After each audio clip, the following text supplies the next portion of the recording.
Target করে, আমরাও হয়তো তাদের অংশ।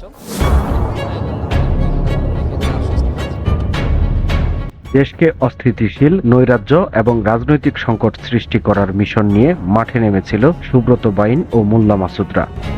এজন্য বিশেষ করে ৩টি রাজনৈতিক দলের নেতাদের হত্যার পরিকল্পনা করা হয়েছিল, আর এতে অর্থ যোগান দিচ্ছে গণ অভ্যুত্থানে পতিত আওয়ামী লীগ। গ্রেপ্তারের পর গোয়েন্দা হেফাজতে তাদের জিজ্ঞাসাবাদে এসব তথ্য উঠে আসে।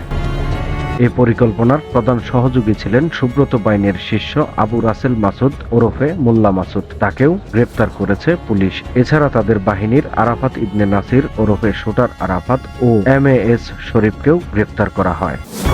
গোয়েন্দা সূত্র মতে পরিকল্পনায় লক্ষ্যবস্তু ছিলেন বিএনপি, জামায়াত এবং নবগঠিত এনসিপির শীর্ষ পর্যায়ের নেতারা। এজন্য বিভিন্ন এলাকায় শুটারদের সংগঠিত করছিল সুব্রত বাইন বাহিনী। সূত্র জানায়, গোয়েন্দা কার্যালয়ে প্রথমে শুটার আরাফাত ও শরীফকে জিজ্ঞাসাবাদ করা হয়। এক পর্যায়ে তাদের কাছ থেকে অস্ত্র ও গুলির বিষয়ে এসব চাঞ্চল্যকর তথ্য বেরিয়ে আসে।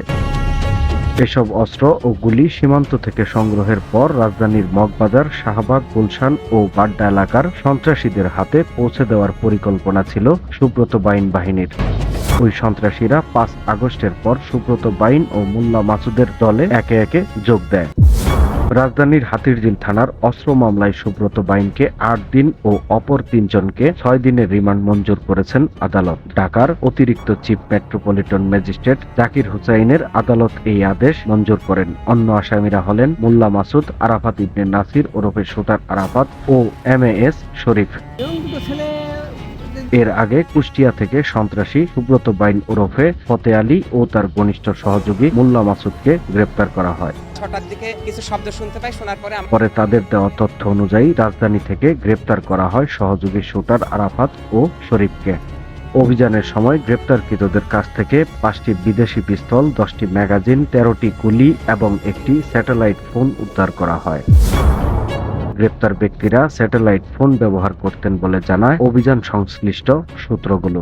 এই চক্রটি দেশের বিভিন্ন অঞ্চলে হত্যা, চাঁদাবাজি এবং নাশকতা চালিয়ে এসেছিল। উল্লেখযোগ্যভাবে সুব্রত বাইন এবং মোল্লা মাসুদ হল তালিকাভুক্ত ২৩ জন শীর্ষ সন্ত্রাসী দলের অন্যতম নেতা এবং সেভেন স্টার চক্রের মূল পরিকল্পনাকারী। এদিকে সুব্রত মোল্লা মাসুদদের গ্রেপ্তারের পর আইএসপিআর এর পরিচালক লেফটেন্যান্ট কর্নেল হামিউদ্দৌলা সংবাদ সম্মেলনে জানান, সেনাবাহিনীর বিশেষ অভিযানে মঙ্গলবার ভোর ৫টার পর কুষ্টিয়া থেকে গ্রেপ্তার করা হয় সুব্রত বাইন ও মোল্লা মাসুদকে। পরে তাদের দেওয়া তথ্যের ভিত্তিতে রাজধানীর হাতিরঝিল এলাকা থেকে সুব্রত বাইনের অপর ২ সহযোগী শুটার আরাফাত ও শরীফকে গ্রেপ্তার করা হয়।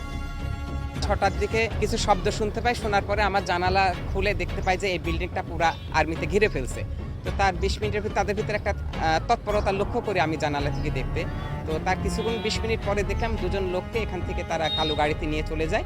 সময়ের কলম, নিউজ ডেস্ক।